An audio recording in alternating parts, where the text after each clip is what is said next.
Each day, as it has for nearly 4 billion years, the sun begins its long journey across the sky, marking the passage of time for all living things. A journey from birth through life and finally to death. No act of nature has elicited more emotions, more fears, or more questions than the inevitability of death for each and every human being. Each culture has attempted to understand, accept, and cope with death and dying in its own way, for its own times. Medicine and healthcare have historically been preoccupied with the prevention and cure of disease.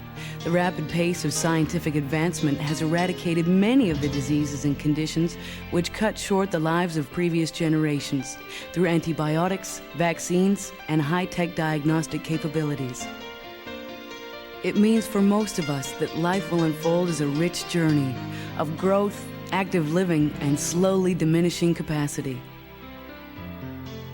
While modern medicine and healthcare continue to focus on finding cures for the diseases which affect human beings, death will always be a part of the human journey.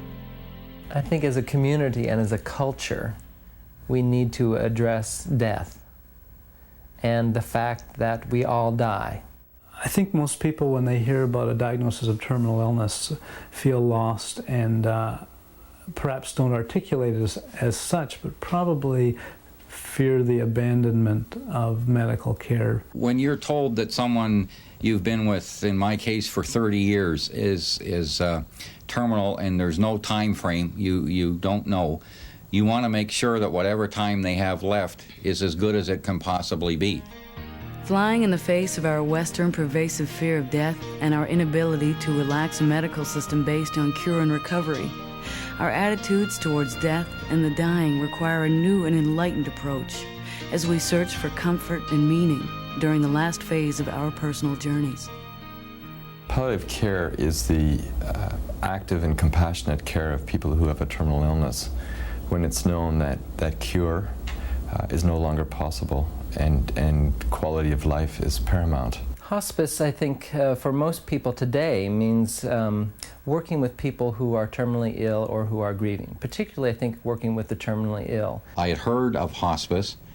I didn't know exactly what it was. And as far as palliative care, I frankly didn't know anything. The essence of palliative care is to look at the whole person and help them cope with their illness, which is a little bit different from the traditional medical model, which has been to look at the illness and try to influence the disease process, sometimes forgetting the person who has the illness. It's really centered on the client and the family. And that is a radical shift, I think, that's happening generally in medicine, but particularly, I think, in palliative care and hospice. Nowadays, many people will write living wills or express their wishes in what are called advance directives. Discussion about the living will often takes place from the patient to the caregiver, and if it doesn't, the caregiver, particularly the physician and sometimes the nurse, should try to raise this subject as part of the care plan. Hospice palliative care takes many forms, always determined by the needs and choices of the individual and their families. In providing the continuum of care, we are working toward providing as many options as possible so people have a choice in terms of where they will live until they die. And that can be in their homes, it can be in freestanding hospices, it can also be in extended care or long-term care facilities, and certainly in acute or tertiary care hospitals.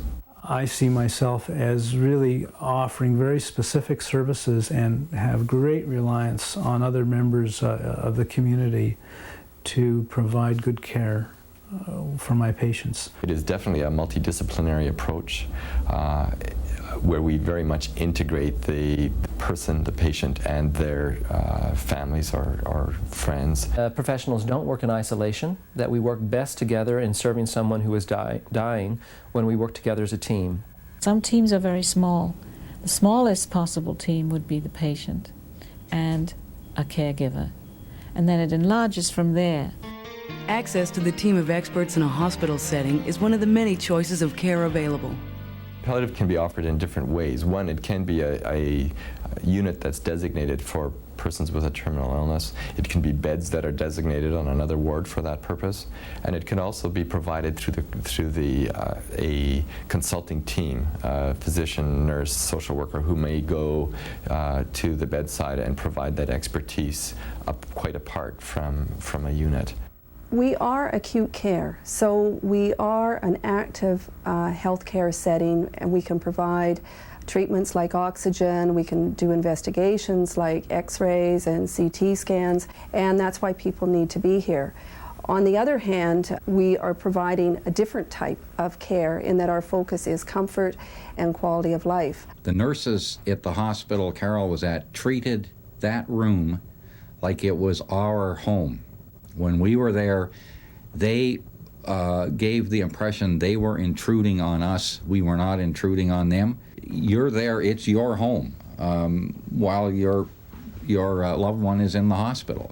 I think we can't do good palliative care unless we remember that the patient and family members are the most important members of the care team. And however many other disciplines are involved, they are the central decision makers. And without them, we don't do good palliative care. Where specific medical conditions allow for symptom control and pain management outside the hospital, a palliative care team will be provided to support patients and their families in their own homes. Visiting nurses, visiting counselors, visiting homemakers, or people who can relieve some of the housekeeping burdens so that people have time to spend with their loved ones or get out for a break now and then. Medical care that can be delivered in the home setting, emergency response when there's a change in condition and people need to have some advice in the short-term way. These are all the kinds of things that I think ideally are in place to make care at home satisfactory. I visit patients at home, and I go in and assess them, assist with their medication management, and to see if they're safe at home. I'm able to help the patient in the home, in their own environment, rather than in a hospital setting.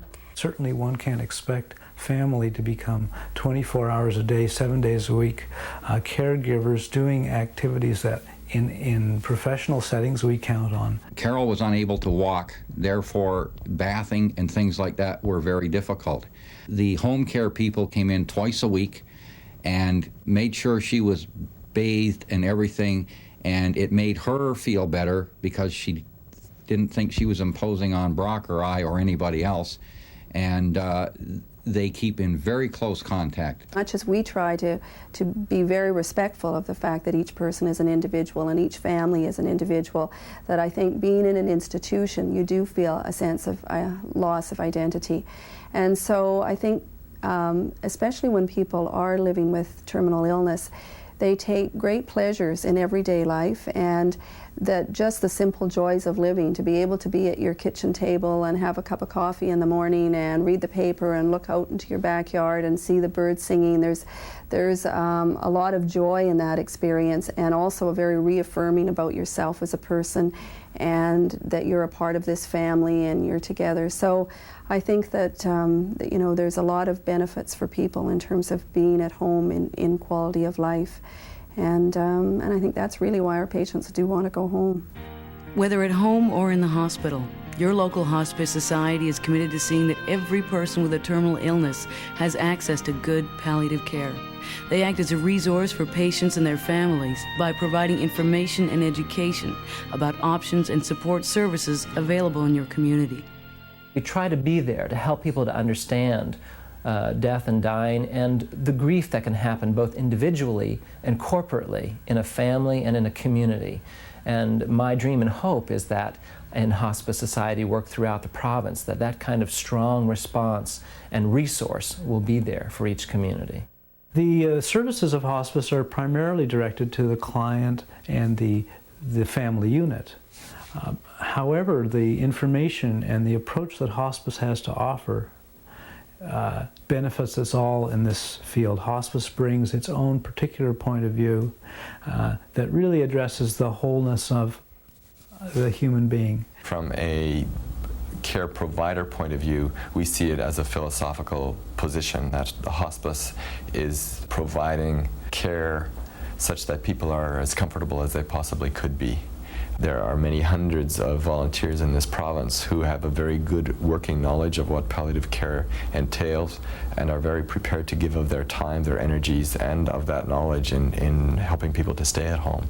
You're brought into all aspects just in very intimate ways, but really are there to show them all the support that is available to them through this time or through this journey.